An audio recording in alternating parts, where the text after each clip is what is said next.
We begin tonight focused on our weather as the entire region is under a severe thunderstorm watch. Welcome to Western Mass News at 6, everyone. I'm Pisano. And I'm Jordyn Jagolinzer. We have the potential for some strong wind, even hail. For the latest on our first warning weather alert, let's check in with meteorologist Janna Brown. Hey, Janna. Hey, guys. We do have this nasty line of storms that's developed here across the area. It looks like if you're in northern Berkshire County, central Berkshire County, you're pretty much done. There's still some heavy rain and storms across Franklin County, but right now all the severe weather is moving into southern Hampshire County and Hampden County. Right now, the worst of which looks to be impacting the hills here of Hampden County, as it almost looks like a bit of a bow echo. You can see it kind of sticking out here, kind of poking out in a rounded way. Usually indicates some straight line damaging wind gusts. Right now, the current severe thunderstorm is impacting the hill towns of Hampden County and Hampshire County. They're both up through 6:30 p.m. The warning that was up in Berkshire County has now been allowed to expire, but still dealing with some nasty conditions through Otis and Great Barrington. And if you are in western Hampden County, you need to keep an eye on this line here. Chester just got hit pretty hard. Now Tolland and Granville, and right there along the Mass Pike, going to be getting hit over the next half hour, 45 minutes. As we take a look at the timeline here, it looks like Springfield will be dealing with this storm by about 7:30 p.m. more or less. It is moving to the southeast at about 35 miles an hour. And right around the Huntington area is where we're seeing the worst of the wind. And this system has been producing wind damage. So definitely keep an eye on this system as it moves through. The whole line should be clear of our area by about 8 p.m. or so. And then after that, a couple of showers, lots of clouds. Wednesday looking like a quieter day and a bit cooler. We'll take a look at all the details in just a few minutes. Back to you. And Janna, thanks. Surging COVID-19 cases and low vaccination rates nationwide is prompting a reversal from federal health officials on wearing masks. The Centers for Disease Control now recommending vaccinated people wear masks indoors in public places. The CDC recommending this for areas where the transmission rate is substantial or high, which usually involves large populations of unvaccinated people. They also recommend this for schools and say all people in K through 12 schools this fall should wear masks, including students, regardless of community transmission rates. And they say communities should continue to push their vaccination efforts in order to stop a strain from mutating that could evade vaccines altogether. Now, how could this recommendation affect us locally? Western Mass News reporter Audrey Russo is live for us in Springfield with those answers. Audrey? Large populations of unvaccinated people are at the heart of the CDC's new recommendation. Now, while Hampden County is considered to be moderate risk for transmission by the CDC, Springfield city officials are concerned about the low rates of vaccination within municipal limits. If we're doing your eyebrows or cutting your bangs or washing your hair, we're standing right over you. Giselle Cabrera continues to require masks for her customers and workers at her salon Dame's Boutique in Chicopee, despite the mandate being lifted for vaccinated Massachusetts residents. I get some clients that say, like, I thought we could be done with these already. The CDC now recommends people who are vaccinated wear a mask indoors in regions where the cases are spreading fast. Last week, our cases increased by 46%. Helen Colton Harris is concerned Springfield could become one of those places. We are 43.6% as far as our vaccination rate is concerned, which is 19% below what the state average is. She's the city's Health and Human Services Commissioner. She says Springfield may have to reconsider a municipal mask order to protect the vaccinated from breakthrough infections, which she says are not as bad in terms of hospitalizations, but certainly the transmission rate is high. What if there is a really big surge, and what if my child has to be in a hospital? Cabrera is afraid of getting a breakthrough infection that could spread to her kids who are under 12 and unable to be vaccinated.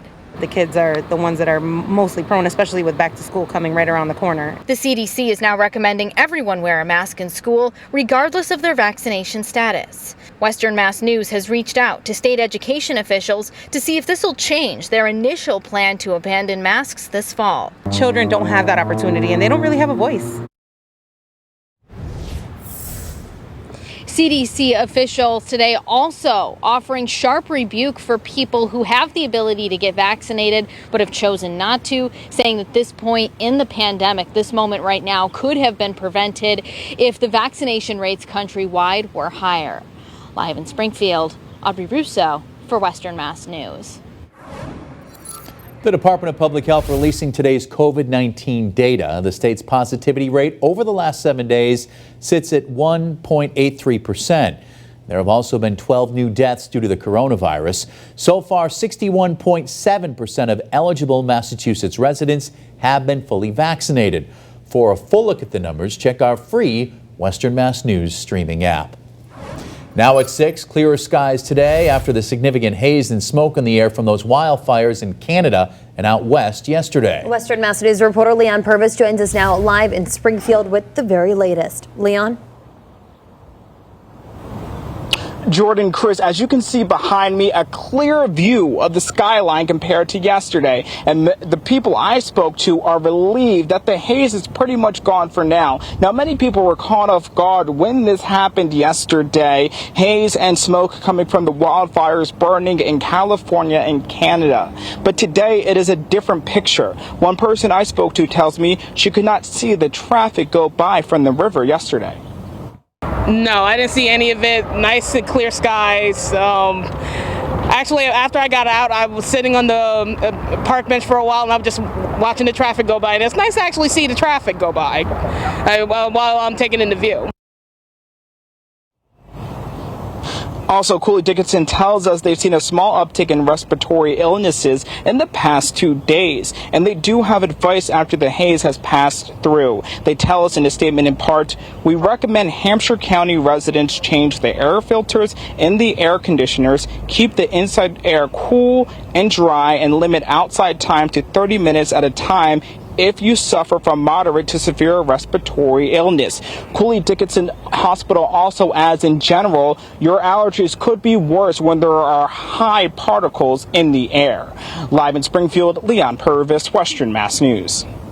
Leon, thanks for that live report. As the Big E Fair draws nearer, many residents and community leaders are concerned about the backup traffic from anticipated record crowds. And one Springfield City Councilor is trying to form a solution that could redirect weekend bus shuttles. Western Mass News reporter Matt Satilli joins us live now in West Springfield with more. Matt?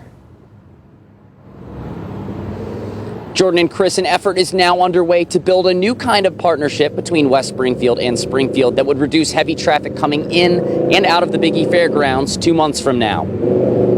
We can't even get near our house, can't get out of the house to go shopping, you can't get nowhere near the avenue for them 3 weeks. Robert DeMarco lives on Baldwin Street near the Eastern States Exposition, so he knows firsthand how traffic builds up with Big E fairgoers those 3 weeks in September and October. And after experiencing the gridlock around Six Flags New England this past weekend, he is concerned. I was just stuck in Six Flags traffic the other day for an hour and a half, and I thought to myself, I'm going to be going through this in another couple weeks when the Big E starts. DeMarco says the traffic is twice as bad for concerts.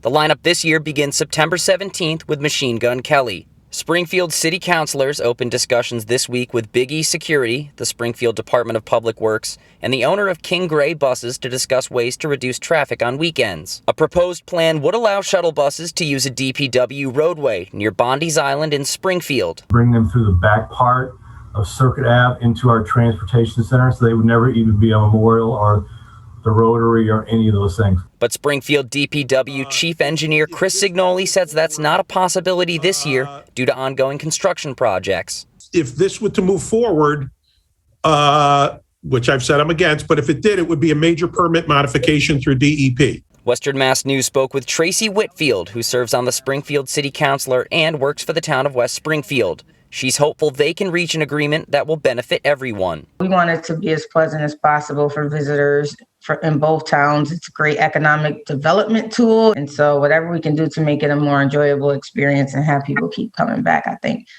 that's what we should work on. Whitfield says they hope to move quickly to develop a plan with the fair less than 2 months away. Reporting live in West Springfield, Matt Satilli, Western Mass News.